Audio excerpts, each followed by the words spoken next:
മനുഷ്യജീവൻ ചവിട്ടുവെടിച്ച്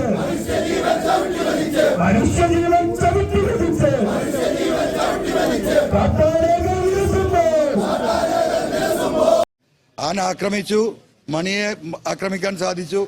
മറ്റുള്ളവർ ഓടി രക്ഷപ്പെട്ടു. ആ കുട്ടിയുടെ ജീവൻ ഭാഗ്യം കൊണ്ട് രക്ഷപ്പെട്ടു. മണിക്ക് ആനയുടെ പരിക്ക് പറ്റി ഏകദേശം 2.5 മണിക്കൂറോളം രക്തം വാർന്ന് ആ കാട്ടിൽ കിടക്കുകയാണ് ഉണ്ടായത്. സംഭവം കഴിഞ്ഞ ഉടനെ തന്നെ, ആനയുടെ ആക്രമണം നടന്ന ഉടനെ തന്നെ കൂടെ ഉണ്ടായിരുന്നവർ വിളിച്ച് ഫോറസ്റ്റിൽ വിവരം അറിയിച്ചിട്ടുണ്ട്.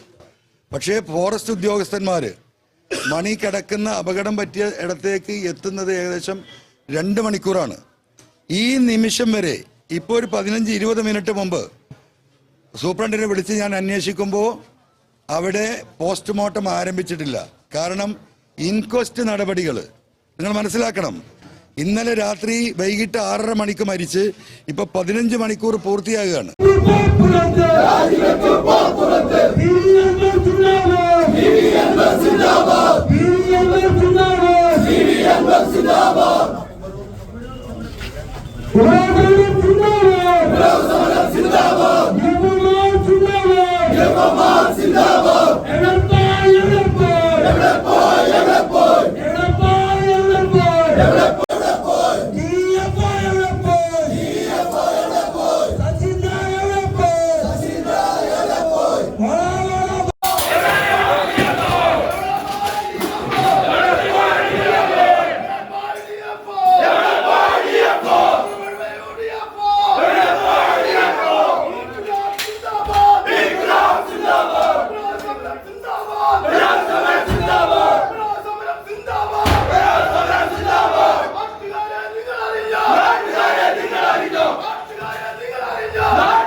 ഈ കോമ്പൗണ്ടിൽ എല്ലാവരും റോട്ടിലേക്ക് പോകണം.